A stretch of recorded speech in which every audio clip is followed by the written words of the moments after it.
Well, g'day guys, quick tip time again. Today I'm going to show you the Swinburne Image Bank, a somewhat overlooked resource here at Swinburne, which has a whole lot of really interesting images about life at Swinburne, the various campuses, etc. And I'm often asked indeed where staff might be able to find images that they can then reuse in their own resources. They might be promotional materials, their e-learning offerings, etc. So let's have a look at the image bank together. I'm going to be showing you how to use the image bank.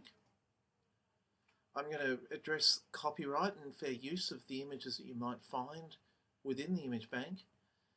And after we've found an image that we're interested in, what do we do next? Alright, so let's jump in. Here I am, I'm at the main Swinburne homepage. I'm just going to navigate across to the index, which is the top rightmost link on the page. And I'm going to go down to I for images, and I think here we are, the third link down, image bank. So what we have here is a collection of images about and for Swinburne, and there's the ability to search here. So for instance, if I wanted to find images of TAFE campuses, I might just do TAFE campus and see what comes up. Okay. So we can see that there are some little thumbnail images here of the various campuses of TAFE. Perhaps I'm interested in this one here. Click on that.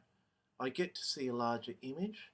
And I'm just going to scroll down a little bit below the image now and introduce you to some of the copyright features.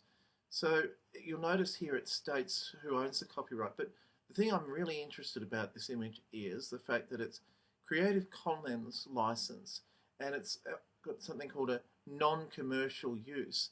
That's really good for us. We can use this image in our teaching and learning resources safely without infringing copyright.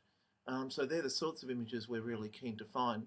Those Creative Commons licensed images are very good for us. And then the question is, okay, now that you've found an image appropriate to use, what next? Now, I'm not going to give a prescriptive set of instructions from this point in because it will depend often on what your intent is, but it could simply be, and I'm just going to shift the screen down a little bit here, that you might want to send a link to this image to someone else because they've asked for an image and you want to be able to provide it to them. You could simply copy the link here and send that to them via email or put it into WebCT, whatever is appropriate. The other possible use you'll have for images like this is to put them into your own documents, perhaps your own Word or PowerPoint files. And in order to do so, you'll first want to download the image, to have a copy saved on your own computer in order that you can subsequently place it in Word or PowerPoint.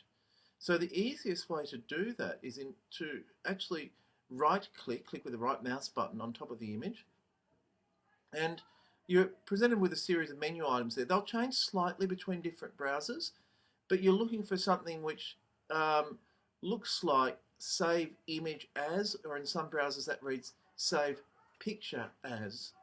When you click on that, it will subsequently ask you where you want to save it. And from that point on, after you've decided to save the image, how you then use that image depends on the software that you might be driving. People interested in following up more about that are welcome to get in contact with me.